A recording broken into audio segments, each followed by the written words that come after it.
नमस्कार, मैं हूं आपके साथ अमन शॉ और आप देख रहे हैं केकेडी न्यूज। और अब वक्त हो गया है रिपोर्टर्स रिपोर्ट का। तो आइए नजर डालते हैं इस वक्त की कुछ बड़ी खबरों पर।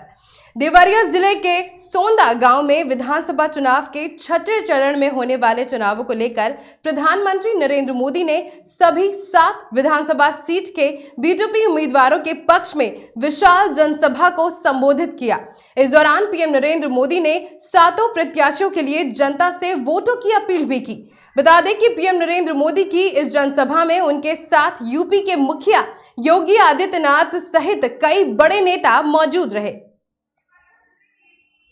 अभी कुछ समय पहले मुझे यूपी में 9 मेडिकल कॉलेजों का एक साथ लोकार्पण करने का मौका मिला था। देवरिया का महर्षि देवराय बाबा मेडिकल कॉलेज भी उसमें शामिल है। ये मेडिकल कॉलेज पहले भी बन सकता था, लेकिन आप लोग कभी इन घोर परिवारवादियों की प्राथमिकता में थे ही नहीं। ये हमारी ही सरकार है जिसने गरीब से गरीब को अच्छे से अच्छे अस्पताल में 5 लाख रुपए तक का मुफ्त इलाज कराने की सुविधा भी दी है। खबर जालौन से है। जालौन नगर के उरे रोड ब्लॉक परिसर के बाहर नाले के किनारे अपना जीवन यापन करने वाले परिवार के एकलौते बेटे की नाले में गिरकर मौत हो गई, जिसके बाद परिजनों ने बेटे के शव को पुलिस ना देकर उसका अंतिम संस्कार कर दिया। अंतिम संस्कार के बाद मृतक की मां ने सार्वजनिक शौचालय के सामने रोड पर लेटकर ट्रैफिक जाम लगा दिया, जिसके बाद जाम की खबर मिलते ही मौके पर एसआई दिलीप मिश्रा ने समझा बुझाकर जाम खुलवाया।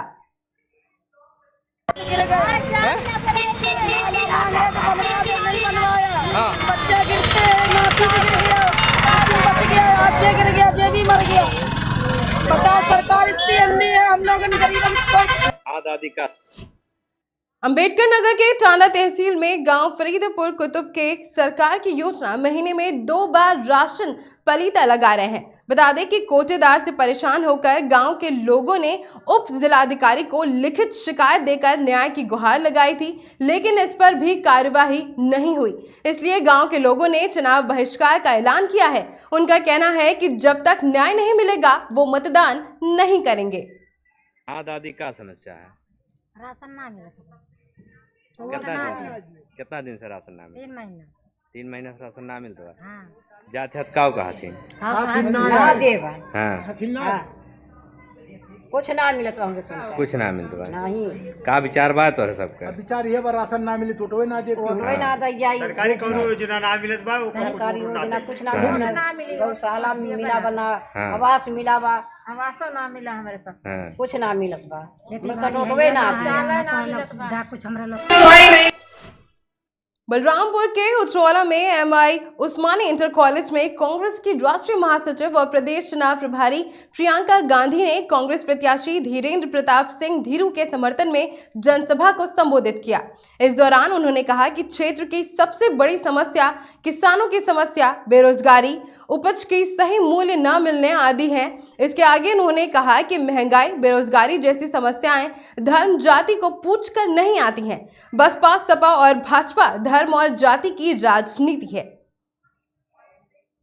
नहीं है, कोई सशक्त करने की बात नहीं करता। आज सरसों का तेल एक बोतल 250 रुपए की मिल रही है। क्या कैसे आगे बढ़ाएंगी अपने घर को? मेहनत करती है, दिन रात काम कर रही है, घर में सारा काम कर रही है, लेकिन महंगाई का सामना नहीं कर पा रही है। नौजवान भाई बहन है मेरे, बेरोजगार बैठे हैं। सरकार ने 12 लाख पद खाली छोड़े हुए हैं।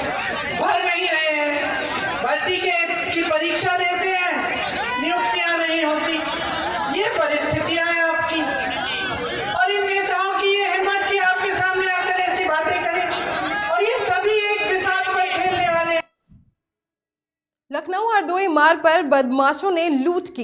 3 नकाबपोश बदमाशों ने लूट की और तमंचे की बट मारकर युवक को गिरा दिया। बता दें कि मौके से फरार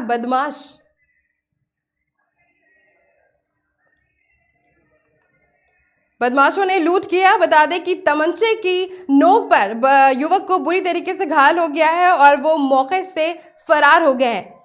पुलिस के हाथ अभी बदमाश नहीं लगे हैं। ये बड़ी खबर सामने आ रही है।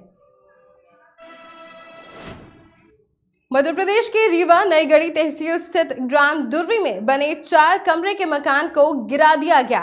बता दें कि पीड़ित परिवार ने तहसीलदार पर यह आरोप लगाया है कि दबंगों के आर्थिक दबाव में आकर तहसीलदार ने कानून के विरुद्ध यह कार्रवाई की है। पीड़ित परिवार ने दीपराज और अंशु समेत तहसीलदार पर कार्यवाही की मांग भी की है। बताइए कहाँ से आया? जी सर, मैं नई गढ़ी से आया हूँ। मेरा ग्राम शिवराजपुर डिहिया लगता है और ये हमारे रिश्तेदार हैं रामकली पतिराज मणि साकेत। और इनका जो मामला है ये ग्राम दूबी का है। ग्राम दूबी में ठाकुर प्रसाद तिवारी से ये ज़मीन क्रय की थी और इनके बगल से लगी हुई एक ठाकुर साहब हैं, उनका नाम है दीपराज सिंह उर्फ बालक का नाम अंशु सिंह है। इनसे लगी हुई ज़मीन उत्तर दिशा में, इनके ज़मीन से लगी हुई उत्तर दिशा में उनकी ज़मीन है। लेकिन उन्होंने जब नक्शा तरमीन कराया था तो इनके ज़मीन से पूरब दिशा में उन्होंने अपना नक्शा तरमीन कराया था। लेकिन बाद में क्या कैसा इनका तहसीलदार का आर्थिक दबाव में आकर, लेन देन के दबाव में आकर क्या कैसा किया कि इनको जो है तो लगातार दौड़ाया जा रहा था यहाँ न्यायालय तहसील में। लेकिन लगातार इस केस को लेकर के जब इनको न्याय नहीं मिला तो ये लगा दी वहाँ क्या बोलते हैं आपके सिविल मऊगंज में, और लगातार ये पेशी आ जा रही थी। ये शिक्षित नहीं है, बेरोजगार हैं, इनके बच्चे छोटे छोटे, कोई भी इनके घर में पढ़ा लिखा नहीं है। और आज जो है तो कौन सी तारीख थी, 22 तारीख को इनके मकान को अचानक पुलिस अमले को लेकर के तहसीलदार साहब द्वारा और दीपराज सिंह अंशु सिंह के द्वारा मकान को ध्वस्त करा दिया। 4 कमरा पक्का मकान इनका बना था उस ज़मीन पर, और इन्होंने अपने खाने पीने के सामग्री उसी मकान में रखी थी जो सारी की सारी दब गई। इनके बहुओं के जो कीमती गहने थे, जेवरात थे, सब उसी में दब गए। अब ये जाएं तो जाएं कहाँ, ये बेसहारा बच्चे हैं, ये बहुएं हैं इनकी, और हम लोग जो है तो इनके मदद के लिए रिश्तेदार हैं तो आए हुए हैं। अब यही मेरी गुजारिश है माननीय साहब से, एसपी साहब से और कलेक्टर साहब से मेरा निवेदन है कि इसकी गहन जांच हो, जड़ से जांच हो, तब जाके इनको न्याय मिले। अब ये जाएं तो जाएं कहाँ, इनको न्याय मिलना चाहिए ताकि अपने छोटे छोटे बच्चों को लेकर के उस घर में रह सके और अपनी बात को सही ढंग से साफ।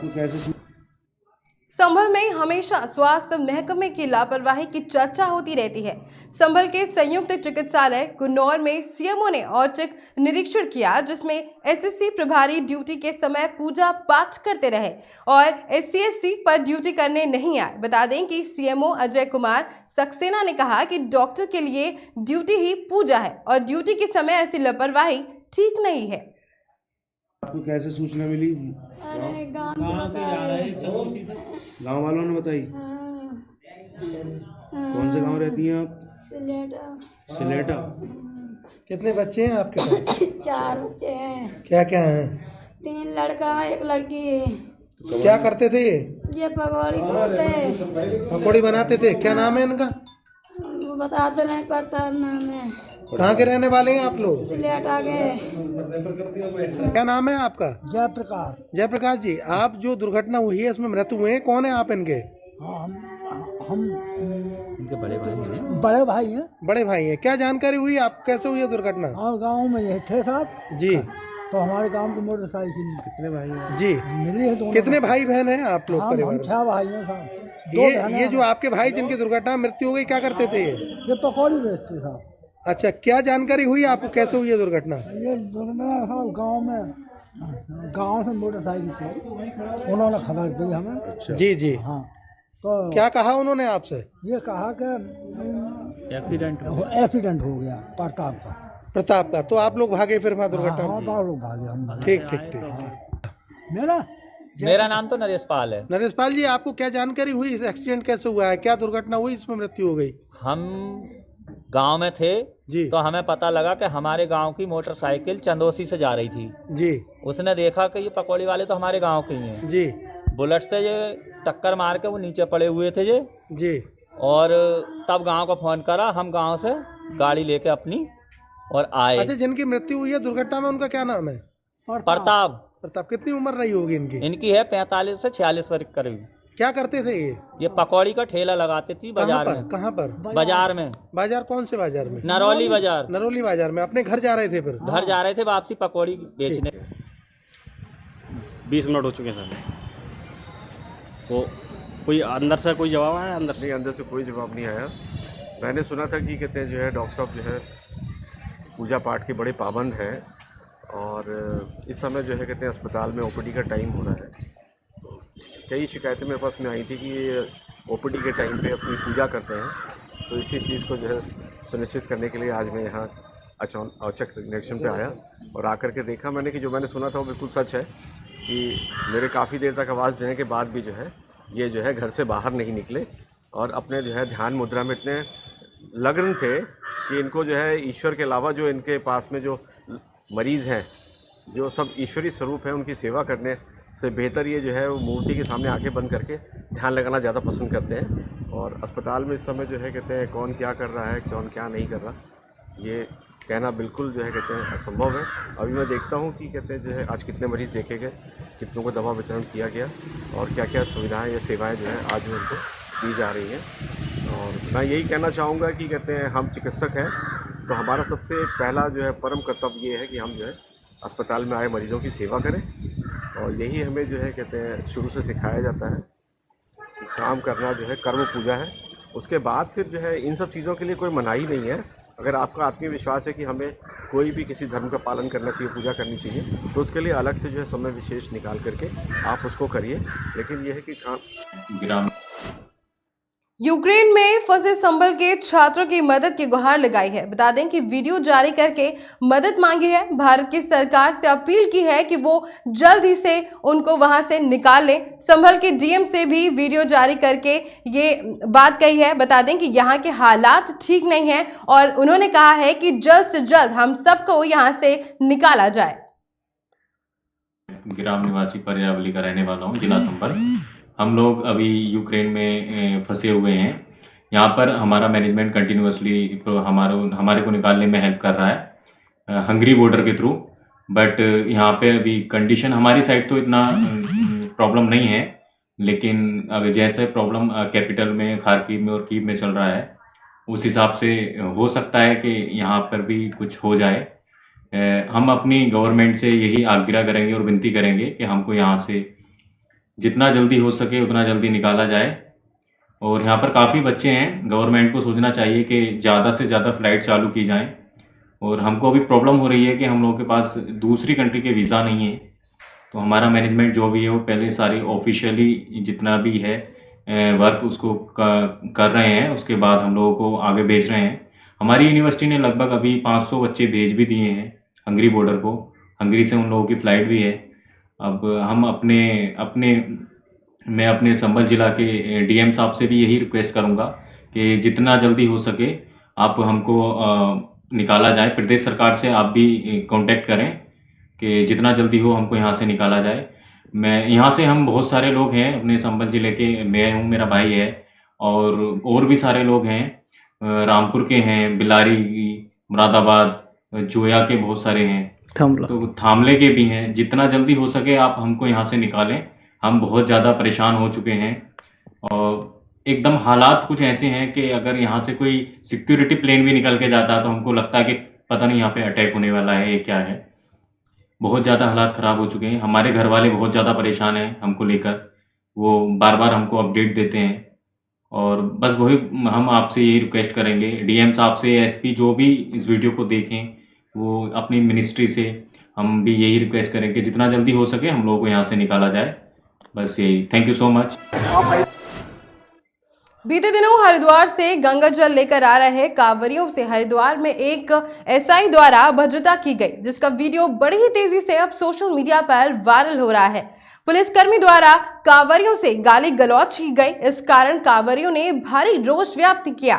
बता दें कि कांवरियों का कहना है कि वो पुलिस प्रशासन की व्यवस्था से संतुष्ट नहीं है और पुलिसकर्मी द्वारा की गई इस हरकत के लिए उत्तराखंड के पुलिस महानिदेशक अशोक कुमार से कार्रवाई की मांग कर रहे हैं।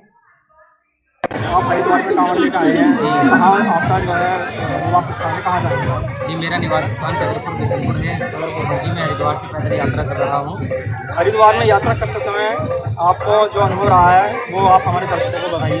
जी, मेरा हरिद्वार से पैदल यात्रा का जो है बहुत बढ़िया रहा है और उसके बाद मेरे साथी वाले हैं सारे ही का बढ़िया रहा है। मगर इसमें एक पुलिस वाले बोले थे जो हरिद्वार से निकलते ही था, उन्होंने कुछ कांवड़ वालों के साथ कुछ अपशब्द बोले हैं जिनका सिंगल स्टार लगा था, नाम तो मुझे पता नहीं है, गजेंद्र कुमार था जी। और उसके बाद उन्होंने बहुत अभद्र व्यवहार करा है, जिसके लिए उनको क्षमा मांगनी चाहिए। बस यही। उत्तराखंड के जो पुलिस महानिदेशक हैं अशोक कुमार जी हैं, उनसे आप किस प्रकार का निवेदन करना चाहेंगे जो पुलिसकर्मी ने कांवड़ियों के साथ जो अभद्रता करी है? उनसे जी मैं यही करना चाहूँगा कि उन पुलिस वालों को कड़ी से कड़ी कार्रवाई करी जाए कि अगली बार ऐसा ना हो, किसी कांवड़ यात्रा को ना रोका जाए। यूपी के मुख्यमंत्री योगी आदित्यनाथ ने भी यही कहा था कि किसी भी कांवड़ यात्रा के साथ छेड़छाड़ ना करी जाए, वरना मैं अपने हेलीकॉप्टर भेजूंगा, बुलडोजर चढ़ाऊंगा, सारा कुछ कहा था। इसलिए फिर सारे मुद्दे को ध्यान में रखते ही उन्होंने फिर ये गलत अपशब्द बोले। उत्तराखंड के मुख्यमंत्री पुष्कर सिंह धामी का यह कहना है कि उत्तराखंड की जो पुलिस है वो एक मित्र पुलिस है और यहाँ पर हरिद्वार में जिस प्रकार से पुलिसकर्मी द्वारा अभद्रता की गई है उस पर आप क्या कहना चाहते हैं? हमें तो लगता नहीं है कि एक मित्रता पुलिस है। जिस प्रकार से उन्होंने हमारे साथ अभद्रता की है तो इस हिसाब से फिर हमारा कोई सहयोग नहीं जा रहा है पुलिस वालों का। अगर हमारे साथ अच्छी व्यवहार करते तो फिर हम अच्छा कहेंगे उन लोगों को। हरदोई के बिलग्राम क्षेत्र में पुलिस ने राहुलवा गांव के पास एक युवक को अवैध तमंचे के साथ गिरफ्तार कर जेल भेज दिया। बता दें कि कोतवाल राजीव सिंह ने बताया कि दरोगा राजित राम मिश्रा, दीवान अद्वेश यादव और राजेश यादव राहुल गांव की तरफ से वारंटी की तलाश में करने जा रहे थे। बता दें कि तभी गदवापुर जाने वाले कच्चे रास्ते के पास संदिग्ध युवक की तलाशी ली गई, जिसमें उसके पास से अवैध देसी तमंचा बरामद हुआ। गनीपुर निवासी दीपक और मुकदमा दर्ज कर उसे जेल भेज दिया गया है।